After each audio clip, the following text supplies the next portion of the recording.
March মাসের third উইকে, এই যেটা তো ফেব্রুয়ারি মাস না, তো মার্চ মাসের থার্ড উইকে শেখ হাসিনা বাংলাদেশে ফিরে আসবেন এবং ভারতের সেনাবাহিনীর তত্ত্বাবধানে রাফেল যে জেট রয়েছে, রাফেল জেট দিয়ে পাহারা দিয়ে শেখ হাসিনাকে আবার ঢাকায় নিয়ে আসবেন ভারতীয় এই যে রয়েছে সামরিক বাহিনী রয়েছে তারা।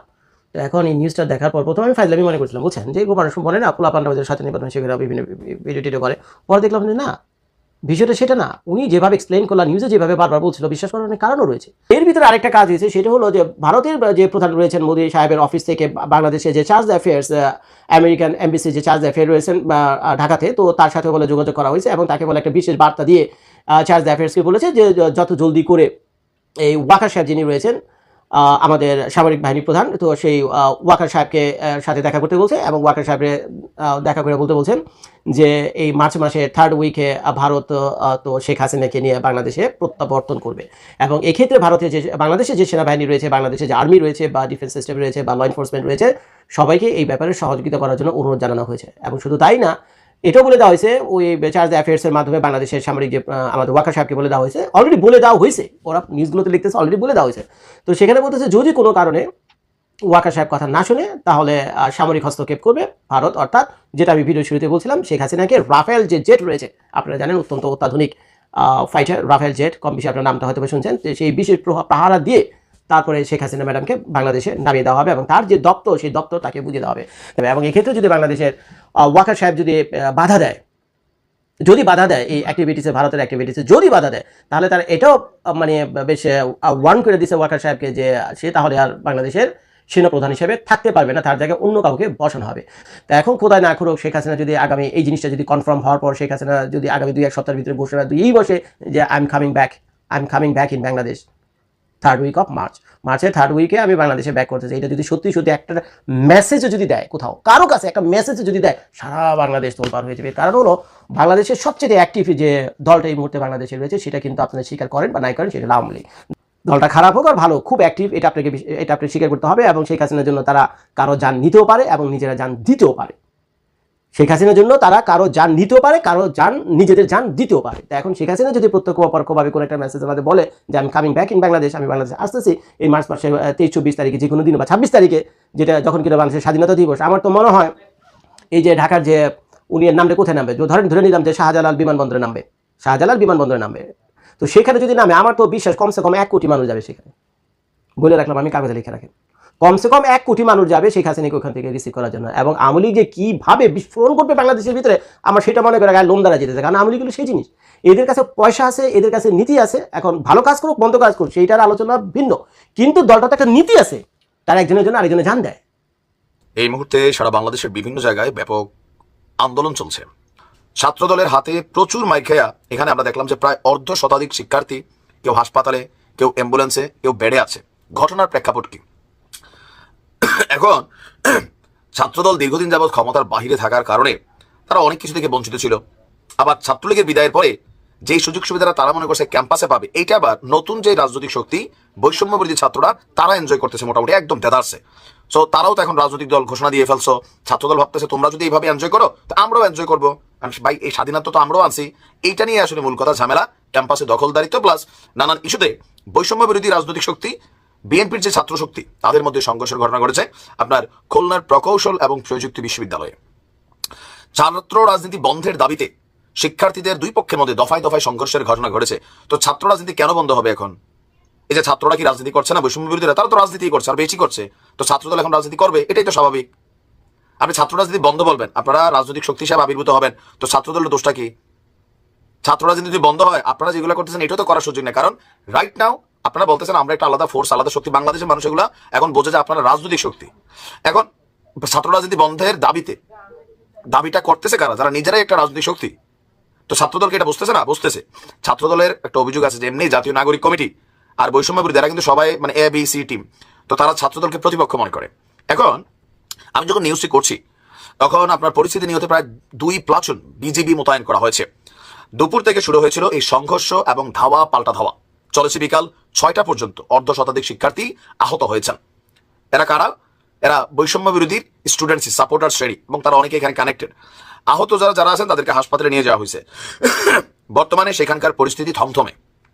সমন্বয়ক সার্জিস হাসনাদা সবাই বক্তব্য দেওয়া শুরু করছে, এটা পরিস্থিতি এরকম না, ওইটা ওইরকম না। তো তোমরা তো বাবা এখন রাজনৈতিক শক্তি, এটা তো হবেই রাজনীতির খেলা। দেখেন রাজনীতিকরণে একটা মানুষের যখন কেউ টর্চার করে, তারা মারায়, তখন মানুষ ভাবে এটা মজলুম।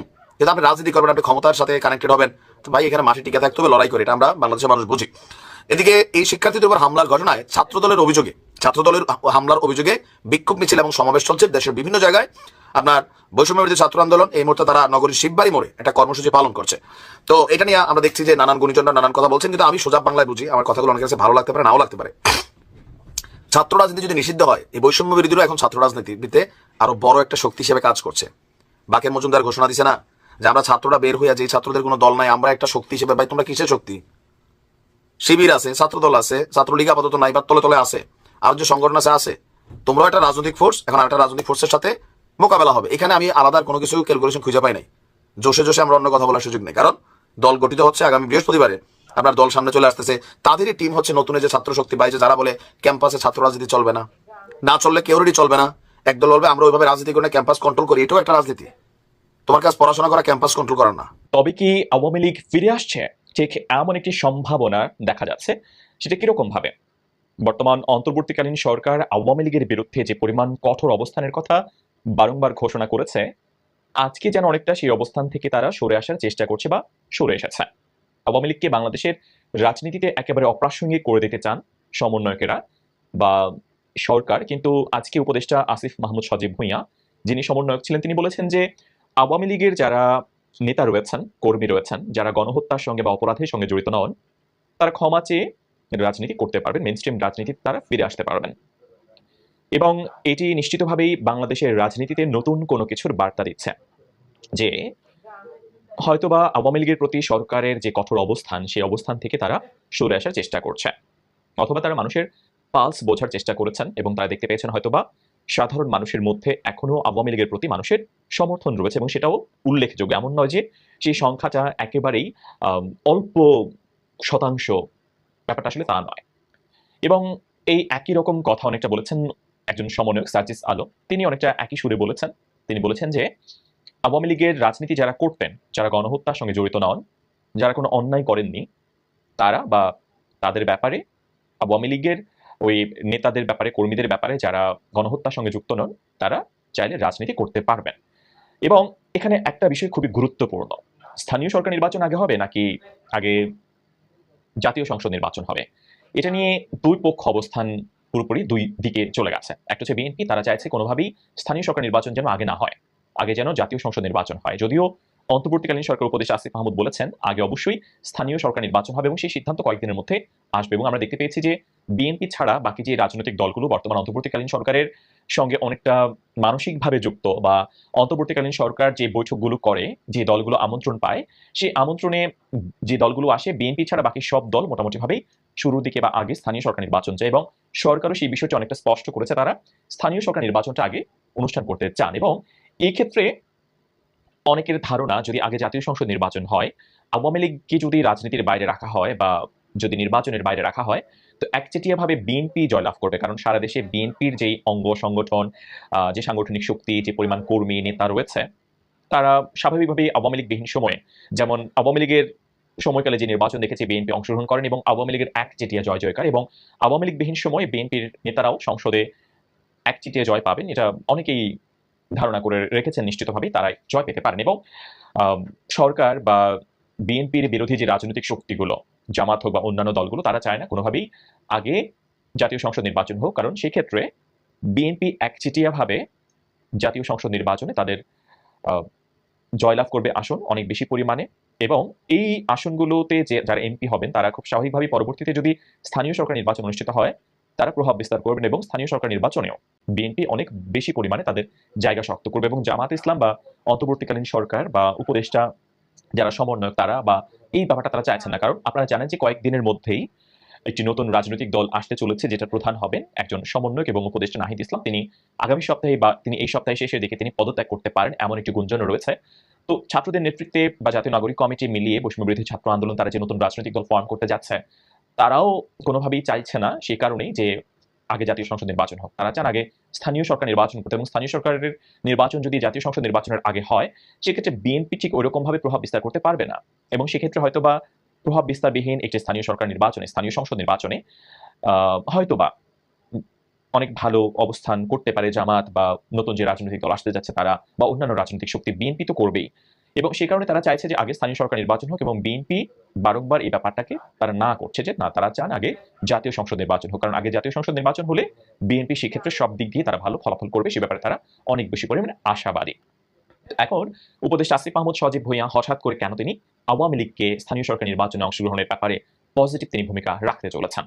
এটা এমন নয় যে আওয়ামী লীগ খুব বেশি পরিমাণে প্রেশার তৈরি করেছে। আজকে আওয়ামী লীগের ডাকা হরতাল ছিল, এবং এই হরতালে যে খুব একটা বেশি প্রভাব পড়েনি, কোনো প্রভাবই পড়েনি, সেটা আপনারা নিশ্চয়ই জানেন। যদিও আওয়ামী লীগের ফেসবুক পেজে আমরা দেখতে পাচ্ছি তারা বলছেন তাদের হরতাল সফল, তারা নানান মহাসড়কের ছবি দিচ্ছেন যেখানে গাড়ি ঘোড়া নেই। যদিও মহাসড়ক যে একেবারে সবসময় খুব বেশি পরিমাণে গাড়ি ঘোড়া পূর্ণ থাকে ব্যাপারটা তা নয়, মহাসড়ক তো খালিই থাকে, গাড়ি খুব দ্রুত গতিতে চলে যায়।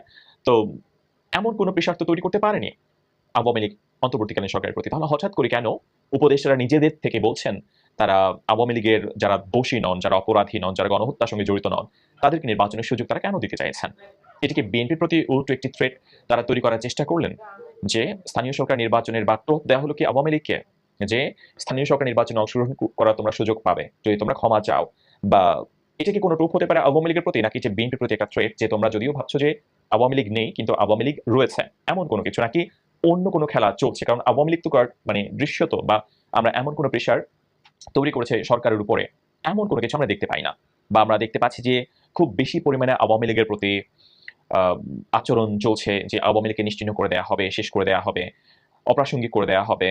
এবং বিএনপি বরং আওয়ামী লীগের প্রতি অনেকটা তাদের সুর নরম রাখছে, যে বিএনপি বলছে যে তারা চাইছে, তারা আওয়ামী লীগকে নির্বাচনে চাইছে, এবং জনগণ ভোটের মাঠে তাদেরকে বিদায় করে দিবে, নিশ্চিহ্ন করে দিবে ভোটের মাধ্যমে, তারা সেটা চাইছেন। তারা আসলে কেন হঠাৎ করে অন্তর্বর্তীকালীন সরকার আওয়ামী লীগকে নির্বাচনে অংশগ্রহণের সুযোগ দিতে চাইছে? সেটা কি পর্দার আড়ালে এমন কোনো খেলা চলছে যেটা আমরা ধরতে পারছি না, বা যেটা আমরা জানি না?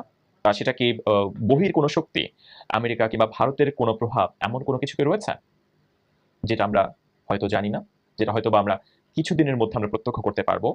বা না হলে এমন কি ঘটলো যেখানে আমরা আজকে দেখেছি আওয়ামী লীগের শীর্ষস্থানীয় যারা নেতৃবৃন্দ রয়েছেন, যারা কারাবরণ করেছেন, যারা আটক রয়েছেন, তাদেরকে আদালতে নিয়ে আসা হলো, তারা সবাই খুব ফুরফুরে মেজাজে আমরা দেখতে পেয়েছি। আমরা দেখতে পেয়েছি পলকও বলছেন যে রুখে দাঁড়ানোর কথা তিনি এখনো বলছেন, তারা হাসি মুখে রয়েছেন। এত হাসির, এত আনন্দের উৎস কি?